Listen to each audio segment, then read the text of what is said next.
ఆ మేఘము నిలిచిన ఎడల ఇశ్రాయేలీయులు ప్రయాణం చేయకుండిరి.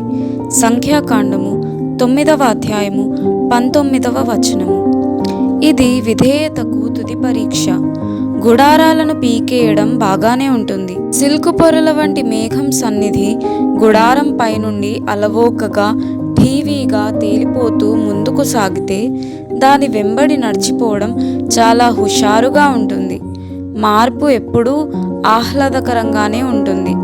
దారి వెంట పోతూ ఉంటే కనబడే ప్రకృతి సౌందర్యం, క్రొత్త ప్రదేశాలను చూడటం, తరువాతి మజిలీ ఎక్కడో అనే ఉత్సుకత, ఇదంతా ఎంతో బాగుంటుంది. కానీ ఉన్న చోటే ఆగిపోవడం అన్నదే బహు కష్టం. ఆ ఉన్న ప్రదేశం గాలిగంతా లేకుండా ఉన్నా, సదుపాయాలేమీ లేకుండా ఉన్నా, ఒంటికి ఎంత సరిపడకున్నా, అది మన సహనాన్ని ఎంత పరీక్షించినా, ప్రమాదానికి ఎంత చేరువైనా అక్కడే తిష్ట వేసుకుని కూర్చోవడం తప్ప గత్యంతరం లేదు. కీర్తనకారుడు ఇలా అంటాడు: ప్రభువు కొరకు ఓపికతో కనిపెడుతున్నాను, ఆయన నా మొరను చెవినిచ్చి ఆలకించాడు. అప్పటి పాత నిబంధన పరిశుద్ధుల కోసం చేసిన పనులను అన్ని కాలాల్లోనూ చేయగలడు. కానీ దేవుడు మనలను కొంతకాలం ఎదురు చూస్తూ ఉండనిస్తాడు. హడలగొట్టే శత్రువులకు ముఖాముఖిగా, కంగారు పెట్టే పరిస్థితుల్లో, ఆపదలు చుట్టుముట్టినప్పుడు మనలను అక్కడే ఉండమంటాడు.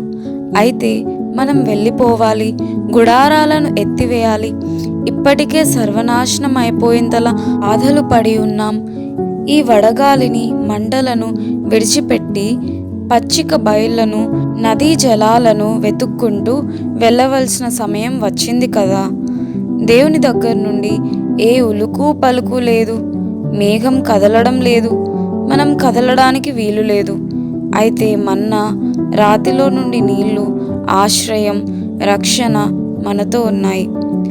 దేవుడు తన సన్నిధిని మనతో ఉంచకుండా, మన అనుదిన అవసరాలను తీర్చకుండా ఎక్కడా మనల్ని ఆగిపోమ్మని చెప్పడు. యువకుల్లారా, తొందరపడి మార్పు కోసం పరుగెత్తకండి.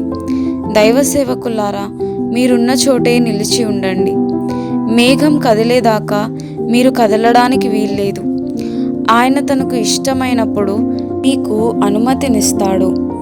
చతికిలబడి ఉన్నాను, లేచి పరుగెత్తాలని కంగారు, కోరుకున్న చోటు వేరే ఉంది. అయితే అంతకన్నా ఆయనపై ఆధారపడాలని ఉంది. నా కుమారి కదలకు, అన్యులు నశిస్తున్నారు, నేనేమి చేయలేకున్నాను. వాళ్ళని చేరాలనుంది, కానీ దేవునిపై ఆధారపడాల్సి ఉంది. పొందడం మంచిది, ఇవ్వడం మరీ మంచిది. అయితే అడుగడుక్కి, క్షణక్షణానికి, అన్ని వేళల్లో దేవునికి లోబడిపోవడం అన్నిటికంటే ఉత్తమం.